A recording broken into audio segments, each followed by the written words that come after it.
তোমার যে ঘর, এই ঘর তোমার আপন না কিনা? তোমার আপন না।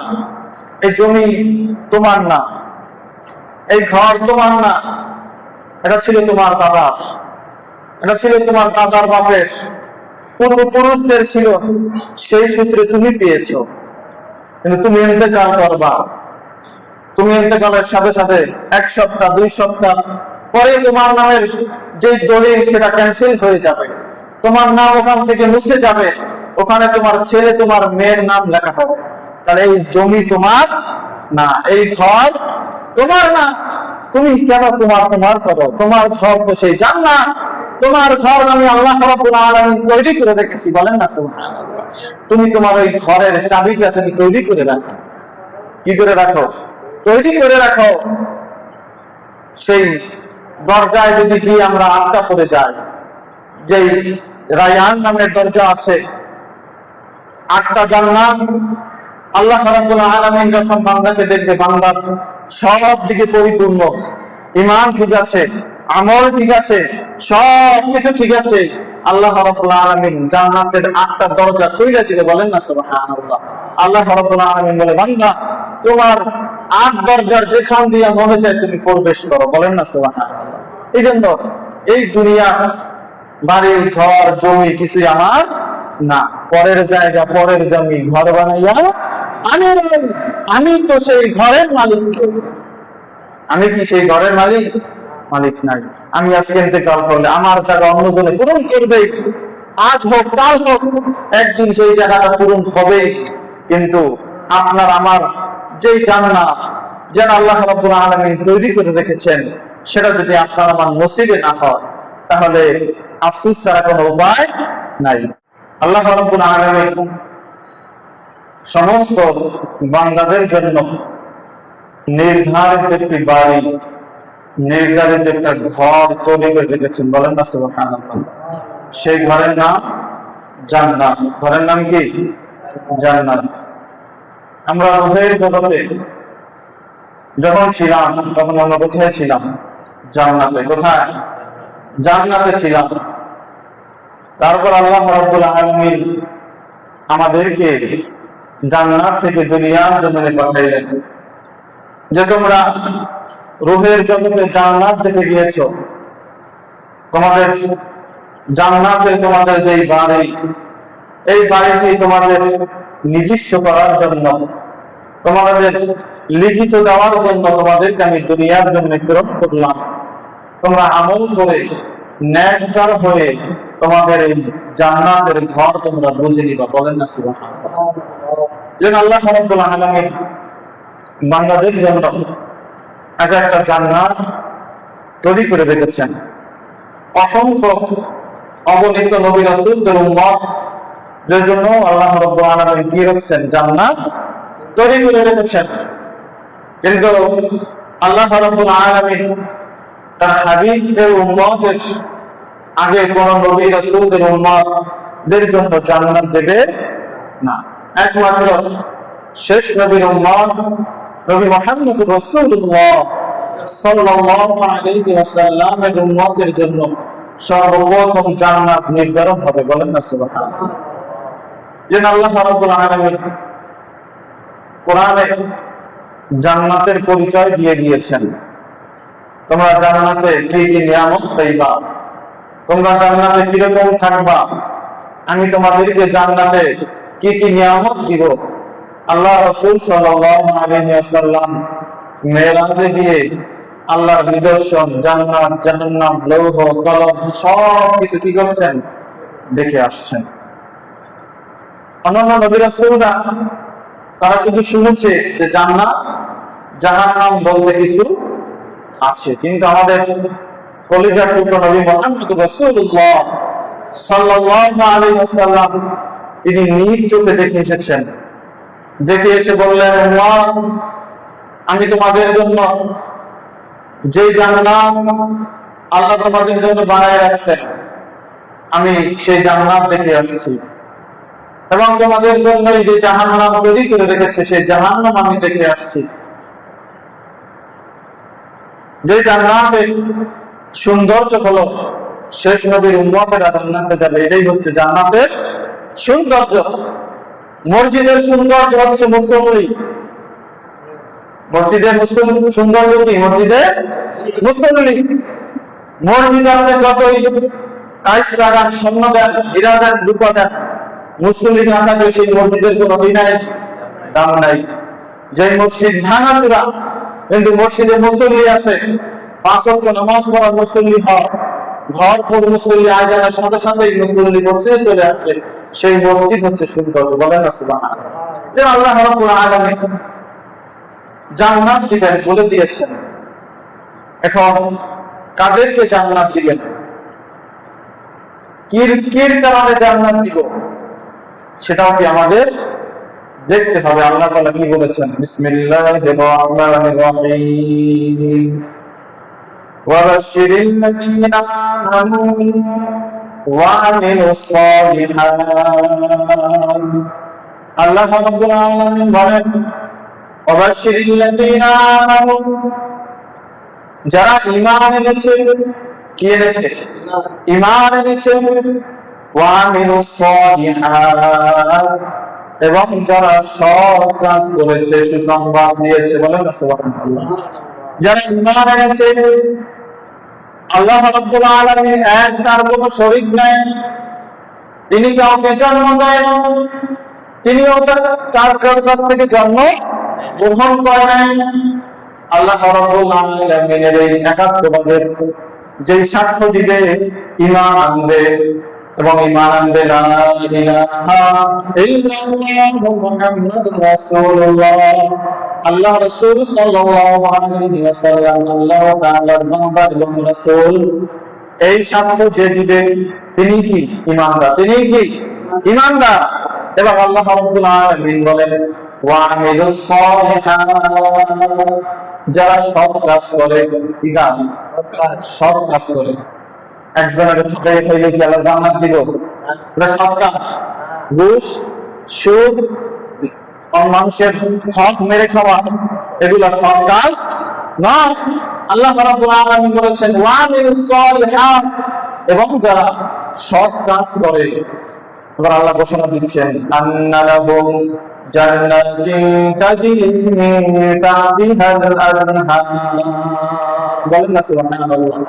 আল্লাহ রাব্বুল আলামিন রাসূলকে বলেন, রাসূল, ওয়া আন্না লাহুম, আপনি সুসংবাদ দিয়ে দেন, জান্নাতুন তাজরি মিন তাহতিহাল আনহার, তাদের জন্য রয়েছে প্রবাহিত জান্নাত। বলেন না সুবহানাল্লাহ। এবং এই জান্নাতের নিচ দিয়ে আমি আল্লাহ রাব্বুল আলামিন তাহতিহাল আনহার, আমি একটি নদী বানাইয়া দিচ্ছি। বলেন না সুবহানাল্লাহ।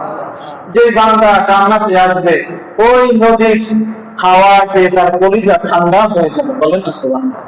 কে বলেছেন? আল্লাহ বলেছেন, জান্নাতের নিচ দিয়ে একটি নদী প্রবাহিত করে দিয়েছেন। বলেন না সুবহানাল্লাহ। যে নদী আমরা পদ্মা নদী পারে দাঁড়াইলে আমাদের কলিজা কি হয়ে যায়? শীতল হয়ে যায়। যদি আশেপাশে কোনো বাতাস না থাকে, নদীর পাড়ে গেলে একটু কি লাগে? শান্তি লাগে। আল্লাহ রাব্বুল আলামিন জান্নাতের নিচ দিয়ে একটি নদী প্রবাহিত করে দিয়েছেন। বলেন না সুবহানাল্লাহ। যে বান্দা এই নদীর পাড়ে গিয়ে তোমার কলিজা তুমি ঠান্ডা করে দিবা। বলেন না সুবহানাল্লাহ। এবার আল্লাহ রাব্বুল আলামিন বলেন, খালিদিনা ফিহা আবাদা। বলেন না সুবহানাল্লাহ। আল্লাহ রাব্বুল আলামিন বলে, বান্দা তুমি যেখানে ঢুকবা, তুমি যে জান্নাতে যাইবা, তুমি চিরকাল এই জান্নাতে থাকবা। বলেন না সুবহানাল্লাহ। কোন কাল? চিরকাল। আমাদের দুনিয়ার থাকার কি আছে? বয়স আছে, আছে না? আছে। কিন্তু ওই জান্নাতে থাকার কোনো কি নাই, বয়স নাই। আল্লাহ রাব্বুল আলামিন ঘোষণা দিচ্ছেন, খালিদিনা ফিহা আবাদা, এখানে তুমি চিরকাল থাকবা। বলেন না সুবহানাল্লাহ। কিন্তু আমাদের দুনিয়ার জমিনে দেখেন, সন্তান ভুল করলে পিতা মাতার ঘর থেকে বের করে দেয়। দেয় কি দেয় না? দেয়। যদি আত্মীয় স্বজনের সাথে কথা কাটাকাটি হয়, দ্বন্দ্ব লাগে, তুই আমার বাড়িতে আর আসবি না, বলে কিনা? বলে। কিন্তু আল্লাহ রাব্বুল আলামিন খালিদিনা ফিহা আবাদা, আল্লাহ রাব্বুল আলামিন ঘোষণা দিয়েছে বান্দা তুমি ঢুকলে এখানে তুমি যা খুশি তাই করবা, কিন্তু তোমাকে বের করা হবে না। বলেন না সুবহানাল্লাহ। এই জান্নাতে আল্লাহ রাব্বুল আলামিন বান্দাদের জন্য চিরকাল সুখ শান্তি দিয়ে রেখেছেন। এবং আল্লাহ রাব্বুল আলামিন বলে বান্দা তুমি কি জানো আমি কি তোমাকে এই জান্নাতটা দিব? এই জান্নাতের প্রস্থ কত বড়? প্রস্থটা কি কত বড় তুমি কি জানো? আল্লাহ রাব্বুল আলামিন ঘোষণা দিচ্ছেন ওয়া জান্নাতি আরদুহাস সামাওয়াতু ওয়াল আরদ। বলেন না সুবহানাল্লাহ। আল্লাহ রাব্বুল আলামিন বলেন বান্দা যার প্রশস্ত হলো আসমান এবং জমিনের সমান। বলেন না সুবহানাল্লাহ। জান্নাতের পরিস্থিতি কি আসমান এবং জমিনের সমান। এই ফাঁকা জায়গাটা যত বড়, এটা হচ্ছে পরিস্থিতি বুঝেন এরকম যে ঘর উঠাই আমরা দৈর্ঘ্য পরিস্থিতি আছে না, এরকম আল্লাহ রাব্বুল আলামিন বলেন আমরা এই পরিস্থিতি হচ্ছে আসমান এবং জমিনের যে ফাঁকা জায়গাটা আছে এই পরিমাণ। বলেন না সুবহানাল্লাহ। তাহলে জমিন থেকে প্রথম আসমানের রাস্তা কতটুকু? 500 বছরের রাস্তা। আমরা মনে করি বিমান আকাশে উঠলে মেঘের ভিতরে গেলেই মনে করি প্রথম আসমান পেয়ে গেছে, না। আল্লাহ রাব্বুল আলামিন আসমানকে মেঘ দ্বারা সৌন্দর্য করে রেখেছেন। বলেন না সুবহানাল্লাহ। আল্লাহ রাব্বুল আলামিন বলে বান্দা আমি কি তোমাদেরকে জান্নাত দিব, এর কিছু নিদর্শন আমি দুনিয়ায় তোমাদেরকে দেখাইয়ে দিতেছি। বলেন না সুবহানাল্লাহ। কি নিদর্শন? আসমানের দিকে তাকাও। কই আসমানের দিকে তাকাও। যখন আসমানটা পরিষ্কার থাকে নীল সাদা দিয়ে আমি সুন্দর করে ডেকোরেশন করে দিয়েছি। যখন আসমানটা মেঘাচ্ছন্ন হয়, যখন কাল বৈশাখী আসে, তখন আমি আল্লাহ রাব্বুল আলামিন মেঘটাকে অন্ধকার করে দিই। বলেন না সুবহানাল্লাহ। আমি আল্লাহ রাব্বুল আলামিন এই আসমানকে খুঁটিবিহীন ধরে রেখেছি, বানাইছি। এই জমিনকে আমি আল্লাহ রাব্বুল আলামিন পানির উপরে কি করেছি? ভাসমান করে দিয়েছি। জান্নাতের নিচ দিয়ে নদী প্রবাহিত করে দিয়েছি। আমি তোমাদেরকে কিছু নিদর্শন দুনিয়ার জমিনও দেখাই দিতেছি। বলেন না সুবহানাল্লাহ। আল্লাহ রাব্বুল আলামিন বলে বান্দা জান্নাতে তোমাদেরকে আমি একটা গাছের ছায়া দিব। কি দিব? গাছের ছায়া দিব। যেই গাছের ছায়া একটা ঘোড়া, তেজস্ব ঘোড়া 70,000 বছর দৌড়িয়ে শেষ করতে পারবে না। বলেন না সুবহানাল্লাহ। কত বছর? 70,000 বছর দৌড়িয়ে কি করতে পারবে না? শেষ করা যাবে না। আমরা দুনিয়ার ঘর তৈরি করি, এই মসজিদ তৈরি হয়েছে ইট, বালু, সিমেন্ট, রড দিয়ে তৈরি হয়েছে। এছাড়া কি কোন পাকা ঘর তৈরি হয়?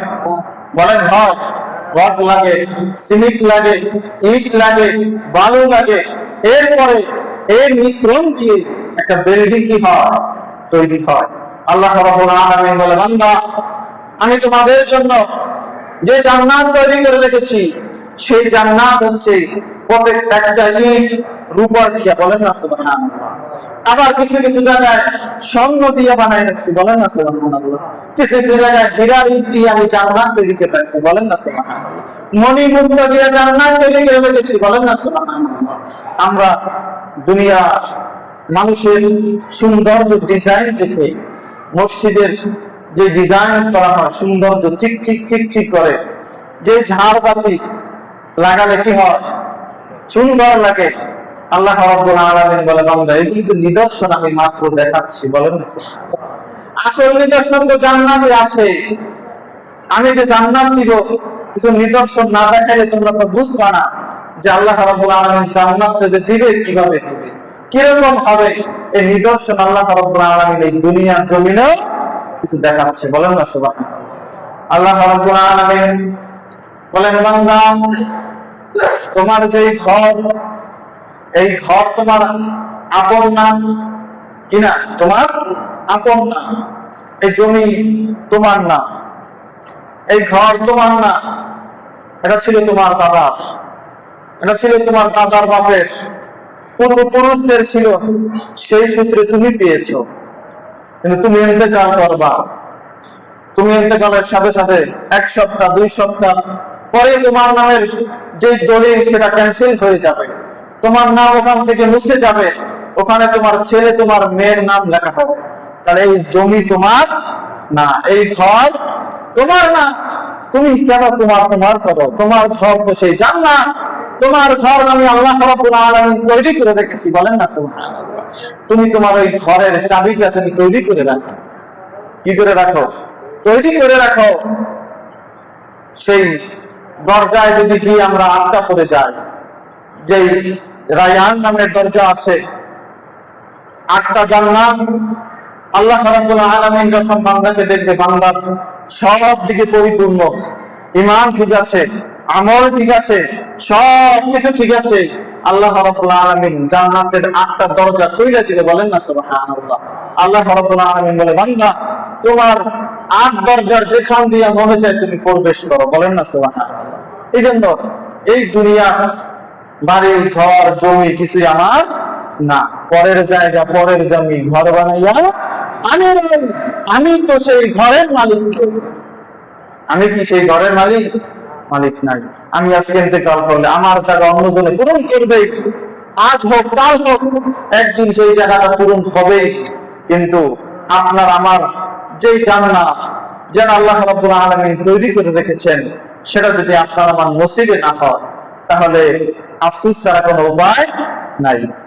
যখন আপনি আমাকে ওই অন্ধকার কবরে নামানো হবে, নামানোর পরে যখন 40 কদম আত্মীয় স্বজন চলে আসবে, 40 কদম পর্যন্ত আমরা আবার শুনবো যে আমাদের আত্মীয় স্বজনরা যাচ্ছে, চলে যাচ্ছে। এই জন্য মির্জা গালিব বলেছেন যে কবরের উপর ভিড় দেখে তুমি চিন্তা করো না যে তারা তোমার কবরে আসবে, কিন্তু ওই যিনি নিচে গিয়েছেন তিনি তো সারা জীবনের জন্য একা। তিনি কি সারা জীবনের জন্য একা? তুমি কবরের উপর ভিড় দেখে মনে করো না তারা আমার সাথে যাবে, তুমি ওই অন্ধকার কবরে একা। যখন আপনাকে আমাকে রেখে আত্মীয় স্বজন সবাই চলে আসবে, আল্লাহ রাব্বুল আলামিন এই দেহের ভিতরে আবার রূহকে দিয়ে দিবে, ফেরেশতাদেরকে বলবে, ফেরেশতারা যাও তাকে শোয়া থেকে উঠাও, আমাদেরকে উঠানো হবে। এরপরে প্রশ্ন করা হবে, মান রব্বুকা ওয়া মান দীনুকা ওয়া হাযা রাসূল।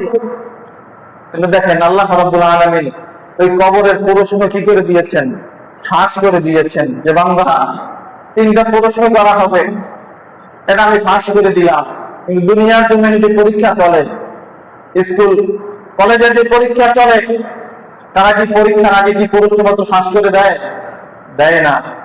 এমনকি পরীক্ষার হলো একজন লেখা আরেকজনের দেখতে দেয় না। কিন্তু আল্লাহ রাব্বুল আলামিন বলে, বান্দা আমি তোমাদেরকে প্রশ্নপত্র ফাঁস করে দিলাম, তোমরা এই প্রশ্নের উত্তর নিয়ে আসো। মান রব্বুকা, তোমার রব কে? মান দীনুকা, তোমার দিন কি ছিল, তোমার ধর্ম কি ছিল? কিন্তু এখন কিছু মাওলানা বলতেছে যে তোমার দীনুকা, এটা বোঝানো হয়েছে বলে যে তোমার দুনিয়ার জমিনে কোন রাজনীতি করছো, নাউজুবিল্লাহ, কোন দল করছো। চিন্তা করেন, মানে প্রশ্নের কবরের প্রশ্নের উত্তর নিয়েও রাজনীতি। সেদিন বক্তব্য শুনলাম যে বলে যে মান দীনুকা, তুমি দুনিয়ার জমিনে কোন দল করছো, নাউজুবিল্লাহ, নাউজুবিল্লাহ করবেন না। আল্লাহ রাব্বুল আলামিন আল্লাহ রাসূল বুঝাইছেন, মান দীনুকা, তুমি কোন ধর্মে ছিলে, কোন ধর্মের উপর তুমি অটল ছিলে। এরপর জিজ্ঞেস করেন, মান হাযা রাসূল, তুমি রাসূল সম্পর্কে দুনিয়ার জমিনে কি বলেছো, তুমি কি বলেছো? তখন যারা রাসূলকে বলে আমাদের মতো মানুষ, মুনাফিক, তো মুনাফিক কিছু মুনাফিক আছে না, বলবে যারা আমাদের মতো মানুষ, তারা ওখানে বলবে যে আমি তো দুনিয়ার জমিনে বলে বেড়াইছি যে তিনি আমাদের মতো মানুষ, তিনি আমাদের মতো, আমাদের ভাইয়ের মতো, নাউজুবিল্লাহ, তিনি সাংবাদিকের মতো, নাউজুবিল্লাহ। রাসূল কি আমাদের মতো? কোনোদিনও না। যদি আমাদের মতো হতেন, আল্লাহ রাব্বুল আলামিনের নূরের তাজাল্লি মুসা সহ্য করতে পারে নাই। কিন্তু আমার রাসূল সাল্লাল্লাহু আলাইহি ওয়াসাল্লাম আরশে আজিম পর্যন্ত গিয়েছে, বলেন না? যদি আমার রাসূল আমাদের আপনার আমার মতো মানুষ হতো তাহলে আল্লাহর নূরে কি হয়ে যেত? পুড়ে যেত। তুর পাহাড় যেরকম পুড়ে গিয়েছে এরকম পুড়ে যেত, কিন্তু আল্লাহ রাসূল সাল্লাল্লাহু আলাইহি ওয়াসাল্লামকে আল্লাহ রাব্বুল আলামিন প্যাকেট করে পাঠাইছেন। তোমার যে নূর সেটা যেন আমার বান্দার আকর্ষণ না করে, তোমার দিকে যেন আমার বান্দা তাকাইলে তার চোখে কোনো ক্ষতি না হয়, এই জন্য মাটির আবরণ দিয়া বন্ধুকে পাঠাইছেন। আর আমরা এখন সেই দলিল নিয়ে ফালবাড়ি রাসূল মাটিতে, নাউযুবিল্লাহ। এই জন্য ওই কবরের তিনটা প্রশ্নের যেহেতু আল্লাহ রাব্বুল আলামিন ফাঁস করে দিয়েছেন, এই তিন প্রশ্নের উত্তর একমাত্র ঈমানদার ব্যক্তি, সব ব্যক্তি, মুত্তাকিন ব্যক্তি ছাড়া দিতে পারবে না। যদি একজনের হক আরেকজনে মাইরা খায়, কথা কেন পারবে না। যদি নামাজ না পড়ে, আমি তরিকত মানলাম, পীর মাশায়েখ মানলাম, সব কিছু মানলাম, আমি বললাম আমার পীর আমার জান্নাতে নিয়েছে, কথা কেন? সম্ভব। ওদিন তো পীরই ইয়া নাফসি করবে। কিন্তু যত হাক্কানি পীর আছে তারা কি কোনোদিন বলেছে তোমরা নামাজ পড়ো না, রোজা রেখো না, হজ করো না, সুদ খাও, ঘুষ খাও? বলছে কোন পীরে? যারা হাক্কানি পীর তারা বলে না। কিন্তু আমাদের এখানে এখন কিছু মাজার বের হয়েছে, পূজারি বের হয়েছে, যারা বলে যে তরিকত মানলে নামাজ থাকে না। নাউযুবিল্লাহ। চিশতিয়া বলেন, কাদরিয়া বলেন, নকশবন্দিয়া বলেন, মুজাদ্দিদিয়া বলেন, যত তরিকার ইমামরা আছে তাদের তরিকতের কিতাবগুলি পড়ে দেখেন, তাদের তরিকতে প্রথম হচ্ছে নামাজ। প্রথম কি? কিন্তু আমরা এখন সেই তরিকত মানি, নামাজ পড়ি না, পীর ধরেছি, নামাজ পড়ি না, আমরা রোজা রাখি না, আমরা নবীর সুন্নাত অনুসরণ করি না। তাহলে আপনার আমার জন্য আল্লাহ রাব্বুল আলামিন জান্নাতের দরজা কিভাবে খুলে দিবেন? খোলার কোনো কায়দা নাই। আল্লাহ রাব্বুল আলামিন বলে, বান্দা যখন ওই জান্নাতে তোমরা প্রবেশ করবা, ক্ষুধা লাগবে না? ক্ষুধা তো লাগবে কি লাগবে না? লাগবে। কিন্তু আল্লাহ রাব্বুল আলামিন বান্দাদের জন্য সুস্বাদু ফল রেখেছেন, বলেন না সুবহানাল্লাহ। যখন আল্লাহ রাব্বুল আলামিন কোরআন শরীফে বলেন, কুল্লামা রুজিকু মিনহা মিন সামারাতির রিজকা, বলেন না সুবহানাল্লাহ।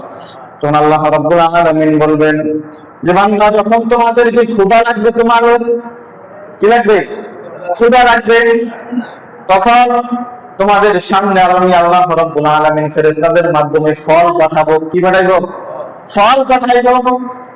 এবার আমরা ফল দেখে বলবো, ক্বালা হাযাল্লাযী রুজিকনা মিন ক্বাব, বলেন না সুবহানাল্লাহ। যে আল্লাহ, এই ফল তো আমরা দুনিয়ার জমিনে দেখছি, খাইছি, এই ফল আবার কি লেগে দিচ্ছেন?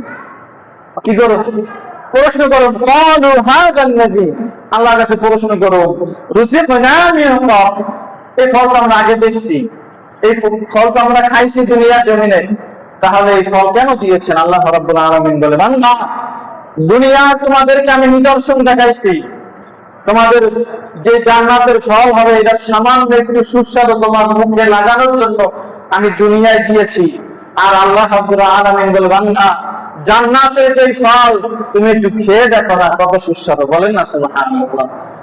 দুনিয়ার চেয়ে 70 গুণ মজা হচ্ছে জান্নাতের ফল, বলেন না সুবহানাল্লাহ। আল্লাহ রাব্বুল আলামিন বলে, বান্দা যখন তুমি ফল খাইয়া তোমার পেট ভরবা, তখন তো তোমার পায়খানা প্রস্রাবের ব্যাগ হয়, দুনিয়া যখন হয় না আমাদের, বেশি পানি খাইলে প্রস্রাবের ব্যাগ হয়, টয়লেটের ব্যাগ হয়। আল্লাহ রাব্বুল আলামিন বলে, বান্দা জান্নাতে তোমাদের কোনো কি নাই? টয়লেট না, ওয়েস্টার্ন জায়গায় শুধু তুমি খেয়ে একটা ঢেউ দিবা, সাথে সাথে হজম হয়ে যাবে, বলেন না সুবহানাল্লাহ। আল্লাহ রাব্বুল আলামিন বলে, বান্দা তুমি যখন এই জান্নাতে যাইবা তখন তুমি একা যাইবা না। কি যাইবা না? একা যাইবা না। যদি তুমি ঈমানদার মুত্তাকিন হও, তোমার পিতা মাতা, তোমার দাদা দাদি, তোমার আত্মীয় স্বজনকে নিয়ে তুমি জান্নাতে যাবে। সুবহানাল্লাহ। আসতে কইলেন জোরে না সুবহানাল্লাহ। একবার সুবহানাল্লাহ জোরে কইলে জান্নাতে কি হয়? গাছ তৈরি হয়। আলহামদুলিল্লাহ বললে আল্লাহ রাব্বুল আলামিন কি করেন? আসমান এবং জমিনের ফাঁকা জায়গাগুলি নেক দ্বারা ভরে দেয়। তাহলে আমরা কি লেগে কার্পণ্য করি? আল্লাহ রাব্বুল আলামিন বলে, বান্দা শুধু জান্নাতে ঢুকেই তোমার আমি ছেড়ে দিব না, আমি আল্লাহ রাব্বুল আলামিন তোমাদের জন্য ওই জান্নাতে সুন্দরী রমণী স্ত্রীর ব্যবস্থা করে দিব। বলেন না সুবহানাল্লাহ। আল্লাহ রাব্বুল আলামিন ওই জান্নাতের কিছু নিদর্শন আমাদের মা বোনদেরকে দিয়ে বোঝাচ্ছেন। আমরা দুনিয়ার জমিনের মেয়েদের টানা টানা চোখ, মেয়েদের চুল দেখে, মেয়েদের সৌন্দর্য আকর্ষণ হয়ে মেয়েদের পিছনে যুবকরা লাইন লাগায়, লাগায় না? লাগায় কি লাগায় না? যুবক এরকম করলে ঘুর আর পাইবা না, পাইবা না। এখন মহিলারা বলতে পারে যে হ্যাঁ তো জান্নাতে হুর পাইব, তাহলে আমরা কি পাবো? প্রশ্ন আছে না নাই? আল্লাহ রাব্বুল আলামিন এই মহিলাদের উত্তর দিচ্ছেন, মা শোনো, তোমাদের জন্য জান্নাতে তোমাদের স্বামী তোমাদের নির্ধারণ করে দেওয়া হবে। বলেন না সুবহানাল্লাহ। এখন দুনিয়ার জমিনে সতীনের খাওয়া কে করতে চায়? চায়? চায় না। কেউ চায় না যে আমার স্বামীর ভাগ আমি অন্য কাউকে দিয়ে দিই, কিন্তু ওই জান্নাতে আল্লাহ রাব্বুল আলামিন 70 জন নূরের হুর দান করবে। বলেন না সুবহানাল্লাহ। এবং 71 নাম্বার হচ্ছে কি, দুনিয়ার জমিনে আমি যার সাথে ঘর সংসার করেছি, যার সাথে আমার দীর্ঘ সময় কেটেছে, তাকে আল্লাহ রাব্বুল আলামিন আমাকে দিবে। বলেন না সুবহানাল্লাহ। আর হুরের যে সৌন্দর্য, যাদের চোখগুলি থাকবে টানা টানা সুরমা ধারিত, যাদের শরীরের রগগুলি দেখা যাবে, রগের ভিতরে রক্তগুলি চলাচল করে সে পর্যন্ত দেখা যাবে। বলেন না সুবহানাল্লাহ। আল্লাহ রাসূল বলেন, সেই হুরের সামান্য যদি কমির নখের একটা নূর যদি দুনিয়ার জমিনে পড়ে, তাহলে দুনিয়ার মানুষগুলি সব কিছু ভুলে তাদের দিকে তাকাই থাকবে। বলেন না সুবহানাল্লাহ। তাহলে আল্লাহ রাব্বুল আলামিন কি মায়া করে, কি সুন্দর করে বানায় রাখছেন। বলেন না সুবহানাল্লাহ। আল্লাহ রাব্বুল আলামিন জান্নাতের ভিতরে সব কিছু দেওয়ার পরে এরপর আল্লাহ রাব্বুল আলামিন বলে, বান্দা আমি তোমাদের জন্য 3টা নহর, কয়টা? 3টা নহর রেখেছি। আল্লাহ রাব্বুল আলামিন বলে, বান্দা প্রথম নহরটি হচ্ছে মানে কি? নদী। নহর মানে কি? নদী। প্রথম নদী হচ্ছে দুধের। বলেন না সুবহানাল্লাহ। প্রথম কি? দুধের। দুনিয়ার কোন দুধ না, দুনিয়ার কোন দুধ না, দুনিয়ার দুধের চেয়েও 70 গুণ সাদা দুধ থাকবে। বলেন না সুবহানাল্লাহ। এরপর আল্লাহ রাব্বুল আলামিন বলে, বান্দা শুধু দুধ খাওয়াই তোমাদেরকে আমি ক্ষান্ত দিব না, আমি আল্লাহ রাব্বুল আলামিন তোমাদের জন্য মধুর নহর বানাই রাখছি। বলেন না সুবহানাল্লাহ। জন্য মধু, দুধ এগুলো হচ্ছে জান্নাতি খাবার। কি খাবার? জান্নাতের খাবার। আল্লাহ রাব্বুল আলামিন মধুর নহর করে রেখেছেন। এরপরে 3 নাম্বার নহর হচ্ছে আল্লাহ রাব্বুল আলামিন বলে, বান্দা তোমাদের জন্য আমি শরাবের নদী করে রেখেছি। বলেন না সুবহানাল্লাহ। কোন শরাব? যে মদকে আল্লাহ হারাম করেছে সেই মদ না, এটা আল্লাহ রাব্বুল আলামিন এমন শরাব করে রেখেছেন যে শরাব দিয়ে আপনি গোসল করতে পারবেন। বলেন না সুবহানাল্লাহ। এটা দুনিয়ার কোন মদ গাঁজা নয়। আল্লাহ রাব্বুল আলামিন বলেছেন, বান্দা তোমাদের জন্য দুনিয়ার জমিনে মদকে কি করা হয়েছে? হারাম করা হয়েছে। সুদকে হারাম করা হয়েছে, ঘুষকে হারাম করা হয়েছে। আল্লাহ রাসূল সাল্লাল্লাহু আলাইহি ওয়াসাল্লাম যখন মেরাজে গিয়ে জাহান্নামে গেলেন, সেখানে একদলকে দেখলেন, একদল মানুষকে দেখলেন, তারা নিজের গোশত নিজে খাচ্ছে, নিজের গোশত নিজে খাচ্ছে। তখন জিবরাইল আলাইহিস সালাম জিজ্ঞেস করলেন, ভাই জিবরাইল, এরা কারা যারা নিজের গোশত নিজেরা ছিঁড়ে ছিঁড়ে খাচ্ছে? তখন জিবরাইল আলাইহিস সালাম বললেন, হে রাসূল, এরা হচ্ছে দুনিয়ার জমিনে সুদ দিছে, সুদ নিছে। নাউযুবিল্লাহ। এরপর আল্লাহ রাব্বুল আলামিন কারণ বান্দা তার রাসূলকে একটা নদীর পাড়ে নিয়ে গেলেন, রক্তের নদী। কি নদী? রক্তের নদী, যেখানে কিছু সংখ্যক মানুষ হাঁটুডুবু খাচ্ছে। যখন সাঁতার কেটে কিনারায় আসতে চায়, তখন ফেরেশতারা বড় বড় পাথর পূজা করে তাদের মুখের উপরে নিক্ষেপ করে, তারা আবার চলে যায়। তখন রাসূল সাল্লাল্লাহু আলাইহি ওয়াসাল্লাম জিজ্ঞেস করেন, ভাই জিবরাইল, এরা কারা? তখন জিবরাইল আলাইহিস সালাম জবাব দেয়, যারা দুনিয়ার জমিনে মিথ্যাচার করেছে, গীবত করেছে, তাদেরকে আল্লাহ রাব্বুল আলামিন এই রক্তের ভিতরে সাঁতার কাটাচ্ছেন। নাউযুবিল্লাহি মিন যালিক। এজন্য আমাদের উচিত দুনিয়ার জমিনে যতদিন বেঁচে থাকবো ঈমান আখলাক যেন নিয়ে বাঁচতে পারি। আল্লাহ রাব্বুল আলামিন আমাদেরকে তৌফিক দান করুন, আমিন। এবং দেখেন, এই দুনিয়া কোনো কিছুই আপনার না। আমি সব সময় বলি আপনার না। আপনি সন্তানকে রেখে যাবেন, এটাই আপনার সম্পদ। কিন্তু আপনার জায়গা জমি টাকা পয়সা কিছুই আপনার না। সন্তান কবুলে পেয়ে আপনাকে ভুলে যাবে। 4 দিন 5 দিন 10 দিন 40 দিন পরে আর মনেই রাখে না। কবরের পাশে গিয়ে দাঁড়ায় না। মা বাবার সামনে গিয়ে যে সূরা ফাতিহা ইখলাস শরীফ দুরূদ শরীফ পড়বে, তাই পড়তেই তো পারে না। সূরা ফাতিহা পড়তে পারে না, সূরা ইখলাস পড়তে পারে না, দোয়া করতে পারে না। তাহলে কেমন সন্তান দুনিয়ার জমিনে রেখে গেলেন? এই এত কিছু ধন সম্পদ দিয়ে কি আপনার সন্তান আপনাকে জান্নাতে নিয়ে যাবে? না। আপনার সন্তান জাহান্নামে গেলে আপনাকে নিয়েই যাবে, জান্নাতে গেল আপনাকে নিয়ে যাবে। এই জন্য যুবকদের উদ্দেশ্যে বলি, যুবক, দুনিয়ার এই গন্ধ মায়ায়, দুনিয়ায় নারীদের মায়ায় পড়ো না। জীবন ধ্বংস হয়ে যাবে। জীবন কি হয়ে যাবে? ধ্বংস হয়ে যাবে। দেখো, পৃথিবীতে যত দার্শনিক আছে, যার যত কবি আছে, তাদের ইতিহাস পড়লে বোঝা যায় যে তারা নারীদের ছলনায় করে বহুত কিছু হারিয়েছে। জন্য যদি তোমার বয়স হয় বিবাহের, পিতামাতাকে বলবা, পিতামাতা তোমাদেরকে বিবাহ দিয়ে দিবে। কিন্তু দুনিয়ার কোন বেগানা নারীদের দিকে মায়ায় পড়া যাবে না, তাহলে জীবন শেষ। টাকাও শেষ, জীবন শেষ, সময়ও শেষ। শেষ ম্যাচ দেখবা তোমার আমল নামা শূন্য। আমল নামা কি? শূন্য। এই জন্য দুনিয়ার বন্ধু মায়ায় পড়া যাবে না, দুনিয়ার টাকা পয়সার মায়ায় পড়া যাবে না। আমাদের বাড়ি হচ্ছে কই? জান্নাত। কোথায়? জান্নাত। এই ঘর বাড়ি আমার না, জান্নাতের ঘর বাড়ি আমাদেরকে মনে করে যেন আল্লাহ রাব্বুল আলামিন আমাদেরকে বেশি বেশি নেক আমল করার মতো তৌফিক দান করেন। সবাই বলি আমিন। ওয়া আখিরু দাওয়ানা আলহামদুলিল্লাহি রাব্বিল আলামিন। আসসালামু আলাইকুম ওয়া রাহমাতুল্লাহি তাআলা ওয়া বারাকাতুহু।